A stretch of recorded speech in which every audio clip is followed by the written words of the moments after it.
आराध्य देव के श्री चरणों में सत सत नमन। मैं अभिनंदन गादिया सूरत से जैन हिंदी ऑडियो बुक में आपका स्वागत करता हूं। अगर आप इस चैनल पर नए हैं तो इसे सब्सक्राइब कर दीजिए और बेल आइकन प्रेस कर दीजिए, जिससे चैनल के नोटिफिकेशन आपको रेगुलर मिलते रहें। मेरा जीवन मेरा दर्शन आत्मकथा भाग 1, आचार्य श्री तुलसी, प्रकाशक आदर्श साहित्य संघ, न्यू दिल्ली। एक महापुरुष की अंतिम यात्रा। भाद्रपद शुक्ला पक्ष का छठा दिन, अपराह का समय, अस्ताचल की ओर बढ़ता हुआ सूरज, ऊंचे मकानों की मुंडेरों से होकर सरकती हुई ठंडी रोशनी। केवल 11 मिनटों की यात्रा शेष थी। सूर्य अपनी एक यात्रा संपन्न कर आंखों से ओझल हो, उससे पहले ही एक महासूर्य का महाप्रयाण हो गया। एक ज्योति शिखा निस्पंद हो गई। रंग भवन में समय का रथ रुक गया। नीरव और निस्तब्ध वातावरण, वहां हमारी उपस्थिति अनुपस्थिति जैसी हो गई। कुछ क्षण हमें अपने होने का भान नहीं रहा। हमारी आंखें एक ज्योति पुरुष के पार्थिव तन पर टिकी हुई थी। सब कुछ आंखों के सामने घटित होने पर भी हमें विश्वास नहीं हुआ कि हमारे प्राणों से भी अधिक प्रिय, जीवन के आधार, जीवन सर्वस्व पूज्य गुरुदेव कालूगणी हमें छोड़कर किसी अन्य लोक की यात्रा पर चले गए हैं। कुछ समय हम वहां खामोश होकर खड़े रहे। एक कालजयी महान व्यक्तित्व पर काल का क्रूरतम आघात, कैसी विडंबना। हम सब सामने खड़े थे पर उस आघात को टाल नहीं सके। साध्वियां अपने आवास स्थल पर लौट गई, साधु इधर उधर बैठ गए। कुछ श्रावक खड़े थे, कुछ बैठे थे, कुछ आगे की व्यवस्था में संलग्न हो गए। एक युग का परिसमापन। जैन परंपरा के अनुसार आत्मा द्वारा देह का त्याग करने पर भी कुछ समय तक आत्म प्रदेशों के स्पंदन प्रभावशील रहते हैं। उस अवधि में शरीर का स्पर्श भी क्लांत बनाने वाला होता है। इस दृष्टि से लगभग आधा घंटे तक सब शांत और स्थिर होकर बैठे रहे। 36 मिनट के बाद संघीय परंपरा के अनुसार गुरुदेव के शरीर को बिठाकर नया परिधान पहनाया गया। नया चोल पट्टा, नई पछेवड़ी और नई मुख वस्त्रिका। इस काम में मुनि चौथमल जी, मुनि सुखलाल जी, मुनि शिवराज जी, मुनि चंपालाल जी और मुनि सोहनलाल जी संभागी बने। काम पूरा होने पर प्राय सब संतों के साथ मुनि मगनलाल जी मेरे पास आए और बोले, अब आप पधारे, शरीर का वैत्सर्ग करना है। मैंने मन ही मन सोचा, यह ऐसा काम मुझे करना पड़ेगा। अगले क्षण सब साधुओं से घिरा हुआ मैं गुरुदेव के पार्थिव शरीर के सामने खड़ा था। मैंने एक बार उस चिर परिचित मुक्त मुद्रा को एकाग्र होकर निहारा। आंखें वहां से हटाने की इच्छा ही नहीं हुई, पर वह केवल शरीर था, केवल पिंजरा था। प्राण पंछी उसे छोड़कर उड़ान भर चुका था। शरीर से नाता तोड़ने का क्षण उपस्थित हो चुका था। मैंने नमस्कार महामंत्र का स्मरण कर वो सिरे शब्दोच्चारण के साथ शरीर को व्युत्सृष्ट किया। 27 वर्षों का एक युग पूरा हो गया। परिनिर्वाण के समय वहां उपस्थित गंगापुर के प्रमुख श्रावकों के साथ जबरमल जी भंडारी जोधपुर, सुपकरण जी सुराणा चूरू, चंपालाल जी नहाटा सरदार शहर, अमोलक चंद जी बेंगानी बिदासर तथा कुछ अन्य क्षेत्रों से समागत वरिष्ठ श्रावकों ने गुरुदेव के पार्थिव शरीर को संभाला। उसे धीरे धीरे सीढ़ियों से नीचे उतारा।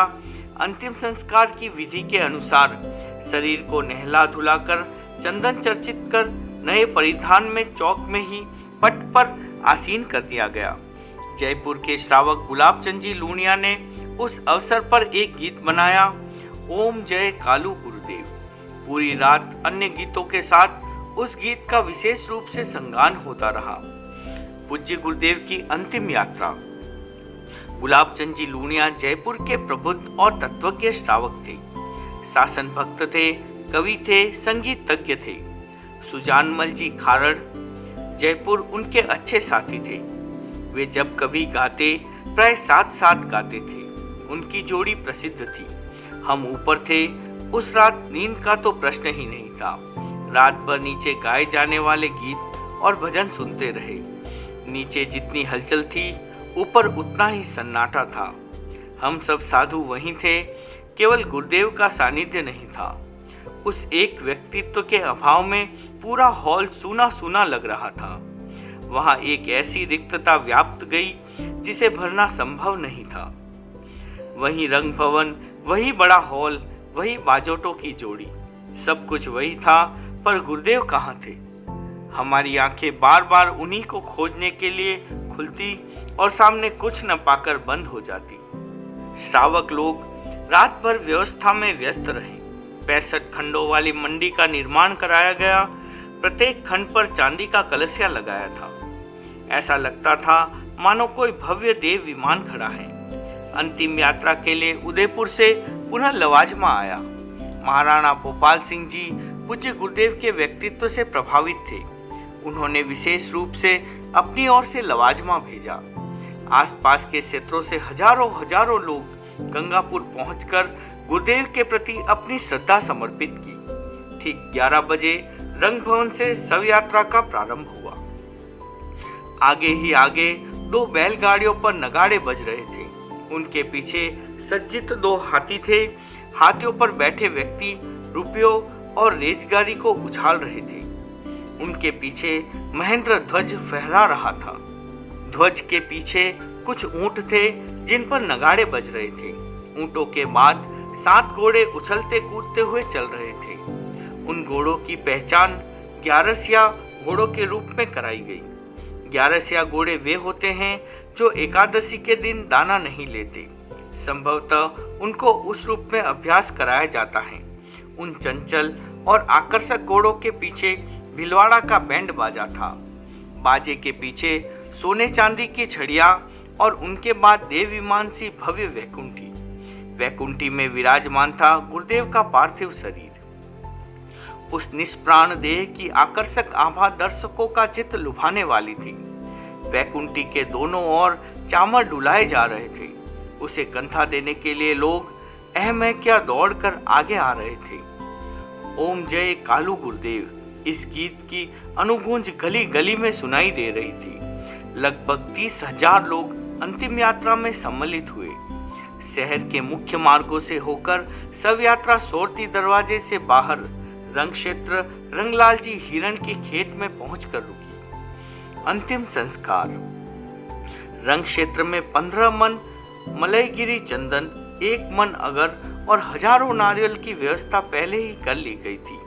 मेवाड़ की परंपरा है कि वहां ऐसे प्रसंग पर उपस्थित होने वाले प्राय व्यक्ति अपने हाथ में नारियल लेकर आते हैं। चंदन की चिता पर गुरुदेव का शरीर रखा गया। घी, कपूर आदि पदार्थों का प्रयोग कर चिता को अग्नि दी गई। शरीर की क्षणभंगुरता का सजीव चित्र आंखों के सामने था। अपने आप को अमर मानकर धर्म से उदासीन रहने वाले व्यक्तियों को उस दृश्य से गहरी प्रेरणा मिली। कुछ अश्रुपूरित, कुछ चिंतातुर और कुछ तटस्थ। इस प्रकार हजारों लोगों ने अध्यात्म जगत के महान नेता पूज्य कालूगणी का अंतिम संस्कार देखा और संसार की अनियतता का साक्षात्कार किया।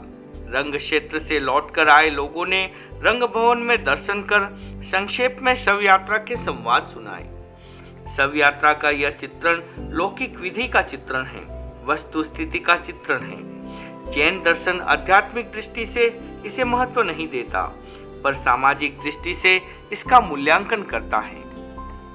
दुनिया केवल अध्यात्म के बल पर नहीं चल सकती, वहाँ सामाजिक और लौकिक दृष्टि को भी ध्यान में रखना पड़ता है।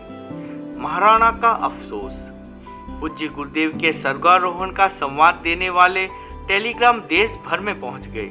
स्थान स्थान पर स्मृति सभाओं के आयोजन हुए।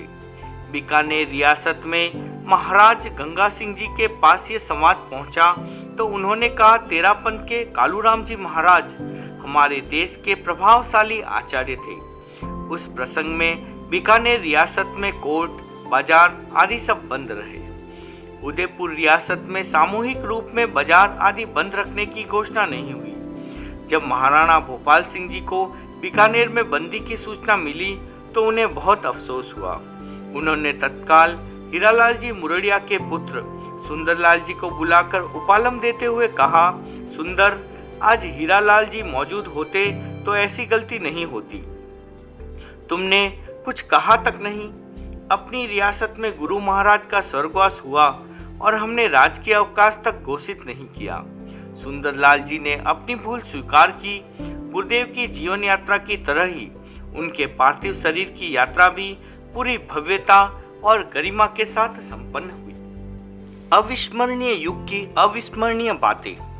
तेरापंथ धर्म संघ के 8वें आचार्य पूज्य गुरुदेव कालूगणी का जन्म विक्रम संवत 1933 फाल्गुन शुक्ला द्वितीया को हुआ। बीकानेर संभाग के छापर कस्बे को उनकी जन्मभूमि होने का गौरव प्राप्त हुआ। विक्रम संवत 1944 अश्विन शुक्ला तृतीया को बीदासर में पंचम आचार्य श्री मघवा के कर कमलों से उनका दीक्षा संस्कार संपन्न हुआ। उनके अप्रमत्त और जागरूक मुनि जीवन का संघ में गहरा प्रभाव था। विक्रम संवत 1966 भाद्रपद शुक्ला पूर्णिमा को लाडनू में वे आचार्य पद पर आसीन हुए। उनके व्यक्तित्व में चुंबकीय आकर्षण था। 27 वर्ष तक यशस्वी और वर्चस्वी शासन कर विक्रम संवत 1993 प्रथम भाद्रपद शुक्ला षष्ठी के दिन उन्होंने इस संसार से विदा ली। जिनका जन्म संस्कार, दीक्षा संस्कार, आचार्य पदारोहण और स्वर्गारोहण सभी विशिष्ट कार्य शुक्ल पक्ष में संपन्न हुए। उनके जीवन की शुक्लता अपने आप प्रमाणित हो गई। गुरुदेव के 2 स्वप्न। पूज्य गुरुदेव का युग तेरापंथ धर्म संघ के लिए बहुआयामी विकास का युग था। संभावित विकास की सूचना उनको बहुत पहले ही मिल गई थी। आचार्य पद पर आसीन होने के कुछ समय बाद उन्होंने 2 स्वप्न देखे। पहला, सफेद रंग के छोटे छोटे बछड़ों और बछड़ियों का समूह। दूसरा, एक बार सूख कर फिर से हरा भरा हुआ सघन वृक्ष। जिस समय गुरुदेव ने ये स्वप्न देखे उस समय इन्हें बहुत गहराई से नहीं लिया, किंतु कालांतर में उनका फलित सामने आया। तब अनुभव हुआ कि महापुरुषों द्वारा देखे गए सपने किसी न किसी रूप में सत्य हो जाते हैं। उक्त दोनों सपनों के फलित इस रूप में हैं। पहला, अच्छी संख्या में छोटी उम्र के साधु साध्वियों की वृद्धि। दूसरा, आचार्य श्री मघवा द्वारा धर्म संघ में लगाया गया संस्कृत का जो वृक्ष सूखा ठूंठ सा हो गया था वह पुनः सिंचन पाकर हरा भरा हो गया। तेरापंथ धर्म संघ में संस्कृत भाषा के अध्ययन का क्रम जयाचार्य से शुरू हुआ और आचार्य श्री मघवा तक चला। उसके बाद अवरोध आने से संस्कृत का वृक्ष सूख गया। आचार्य श्री मघवा ने पूज्य कालूगणी के हृदय में संस्कृत का बीज वपन कर दिया था। अवसर पाकर वह अंकुरित हुआ और संस्कृत पादप बन लहलहा उठा। धूप को पानी न दिया जाए तो ऊपर से उसका अस्तित्व हालांकि समाप्त प्राय हो जाता है, फिर भी उसकी जड़ें हरी रहती हैं। पानी का योग मिलते ही धूप पुनः जीवित हो जाती है। इसी प्रकार कालूगणी के युग में संस्कृत विद्या का अकल्पित विकास हुआ। उन्होंने संस्कृत पढ़ने वाले साधु साध्वियों को तो प्रेरित किया ही, भिक्षु शब्दानुशासनम नामक संस्कृत व्याकरण और उसकी प्रक्रिया कालू कौमुदी का निर्माण करवाकर संस्कृत विकास के क्षेत्र में नई संभावनाएं पैदा कर दी। संस्कृत के अनेक ग्रंथों के अध्ययन अध्यापन के साथ विद्या की अन्य विद्याओं में प्रवेश करने के लिए द्वार खुल गए। विकास के लिए उल्लेखनीय क्षितिज। गुरुदेव के शासन काल में एक और श्रमण श्रमणी संपदा का विस्तार हुआ तो दूसरी ओर संघ का पुस्तक भंडार भी बहुत समृद्ध हुआ। उन 27 वर्षों में 410 दीक्षाएं हुई। उनमें 155 साधु और 255 साध्वियां थी। उनके स्वर्गारोहण के समय संघ में 139 साधु और 333 साध्वियां विद्यमान थी। कला के क्षेत्र में अभूतपूर्व प्रगति हुई। चित्रकला, लिपि कला, सिलाई कला, पात्र निर्माण कला और रजोहरण निर्माण कला में अनेक साधु साध्वियों ने वैशिष्ट्य प्राप्त किया। सुंदर एवं सूक्ष्म लिपि का विकास भी इसी युग में हुआ। लेखन कला को गुरुदेव ने इतना प्रोत्साहन दिया कि कुछ साधु साध्वियां दिन भर लिखने के काम में संलग्न हो गए। गुरुदेव के युग में साधु साध्वियों के विहार क्षेत्र का भी अच्छा विस्तार हुआ। बम्बई, खानदेश, निजाम हैदराबाद, गंगानगर संभाग आदि में प्रथम बार साधु साध्वियों को भेजा गया। उस युग में विरोध के बवंडर भी कम नहीं उठे। दान, दया आदि सैद्धांतिक प्रश्नों को लेकर विरोधी लोगों ने जो तीखे तेवर दिखाए, गुरुदेव के प्रताप से वे सब निस्तेज बन गए। हालांकि उनके अप्रतिम प्रतिभा बल और सघन पुरुषार्थ के बावजूद वातावरण विरोध मुक्त नहीं हो पाया। फिर भी विरोधी लोग ये समझ गए कि तेरापन के सिद्धांत बहुत गहरे हैं, उन्हें चुटकियों में नहीं उड़ाया जा सकता। बहुआयामी प्रगति के उस समय में विकास के वे ही क्षितिज खुले जिनमें गुरुदेव की अभिरुचि थी। हिंदी भाषा में उनकी बिल्कुल रुचि नहीं थी। कोई साधु या साध्वी अपनी ओर से हिंदी पढ़ने या बोलने का प्रयास करती तो वे कहते, ये हम तुम वाली भाषा मुझे अच्छी नहीं लगती। हिंदी की ओर गुरुदेव का रुझान नहीं होने से समाचार पत्र पढ़ना भी निषिद्ध था।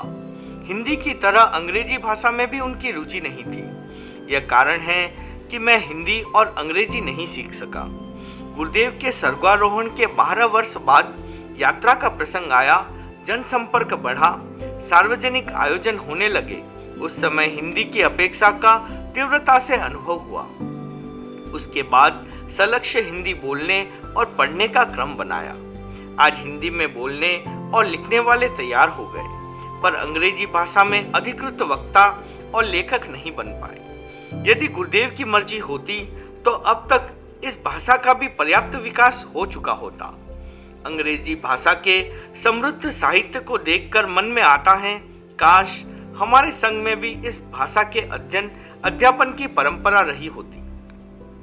अस्वस्थता में उपासना का लाभ, शिक्षा, दीक्षा, पुस्तक भंडार, क्षेत्र विस्तार आदि धर्म संघ की प्रभावना करने वाले कार्यों से एक और पूज्य गुरुदेव को पूरा आत्मतोष तो था, तो दूसरी ओर श्रावक समाज में उनके परम यशस्वी और वर्चस्वी शासन काल के प्रति प्रगाढ़ आस्था भाव था। श्रावकों में उनके परम पवित्र व्यक्तित्व और उज्जवल आभामंडल की छाया में रहने की चाह बनी ही रहती थी। उनकी अस्वस्थता के बाद विशेष रूप से उपासना करने वाले श्रावक श्राविकाओं का नामांकन यहाँ किया जा रहा है।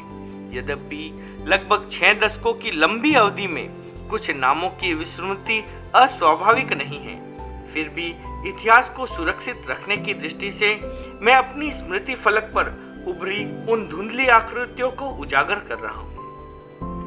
गंगापुर के रंग भवन के सयातर और वहां के प्रमुख श्रावक रंगलाल जी, मगनमल जी, बख्तावरमल जी और शोभालाल जी हिरण, अजीत सिंह जी बोलिया, बापूलाल जी तातेड़, डालचंद जी चिप्पड़, चंपालाल जी, डालचंद जी और मगनमल जी गोखरू तथा नौलखा परिवार आदि, उदयपुर के हमीर सिंह जी, हीरालाल जी मुरड़िया का परिवार, भंवरलाल जी फतेहलाल जी डोसी, बोथलाल जी काबड़िया, गहरीलाल जी, कन्हैयालाल जी कोठारी, हीरालाल जी लोढ़ा, भूरेलाल जी नागौरी तथा तलेसरा परिवार आदि, पूर्व के धर्मचंद जी चौरड़िया तथा कोठारी परिवार आदि, आमेट के चुन्नीलाल जी, कजोड़ीमल जी बोहरा, अंबालाल जी, फूलचंद जी बम तथा वहां के अच्छे तत्व के श्रावक चतुर्भुज जी हिरण आदि, राजसमंद के बडोला, कर्नावट आदि कई परिवार, देवगढ़ के आछा, डागा आदि परिवार,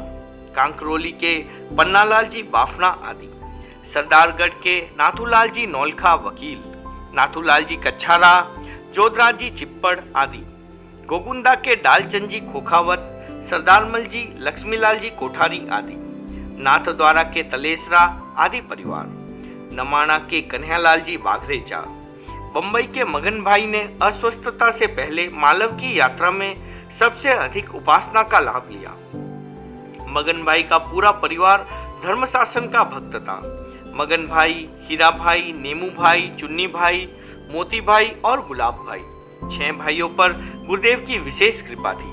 वे प्रतिवर्ष केंद्र की उपासना करते थे। वाव के चुन्नी भाई, उमजी भाई, उच्चमजी भाई, मोतीचंद भाई आदि के परिवार बहुत आस्थाशील परिवार थे और बराबर उपासना का लाभ लेते थे। इंदौर के नेमीचंद जी, गेंदालाल जी मोदी तथा उज्जैन पेटलावद, रतलाम, जखनावद, वडनगर आदि अनेक क्षेत्रों के श्रावकों की जागरूकता और सेवा भावना उल्लेखनीय है। जोधपुर के माणकचंद जी भंडारी का परिवार संपतमल जी, उमरावमल जी, देवराज जी, उम्मेदराज जी और जबरमल जी भंडारी, चांदमल जी, कानमल जी जौहरी तथा पूनमचंद जी दुग्गड़ आदि, जयपुर के सुजानमल जी खारड़, गुलाबचंद जी लूणिया, चंदनमल जी दुग्गड़, लालचंद जी सुराणा, सरदारमल जी कोठारी, नानकराम जी नागौरी तथा सिंगड़ एवं जूनीवाल परिवार। थली के अनेक गणमान्य श्रावक भिलवाड़ा से ही निरंतर आवाजाही का क्रम बनाए हुए थे। किन किन का नामोल्लेख करूं, सब अपने दायित्व के प्रति जागरूक थे। गुरुदेव की धार्मिक वत्सलता। पूज्य गुरुदेव पूरे समाज के प्रति अत्यंत कृपापूर्ण वात्सल्य भाव रखते थे। उनके वरद अनुग्रह से ही समाज में प्रगति की संभावनाओं को विस्तार मिला था।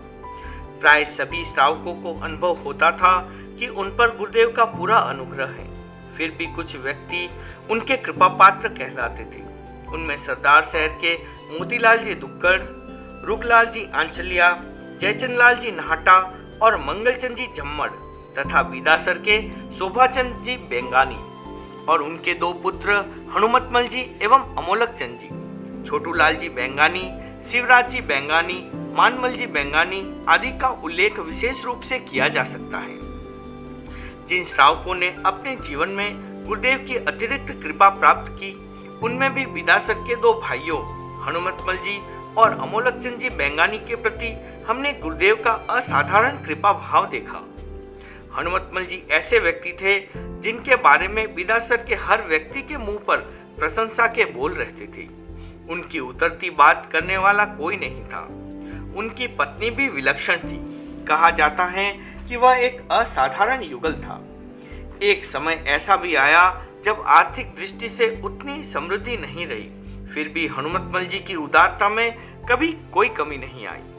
मुक्ता पिष्टी जैसी कीमती औषधि लेने के लिए कोई भी आ जाता और घर में वह नहीं होती तो आने वाले को आभास तक नहीं होने देते और बाजार से औषधि मंगवाकर उसको दे देते।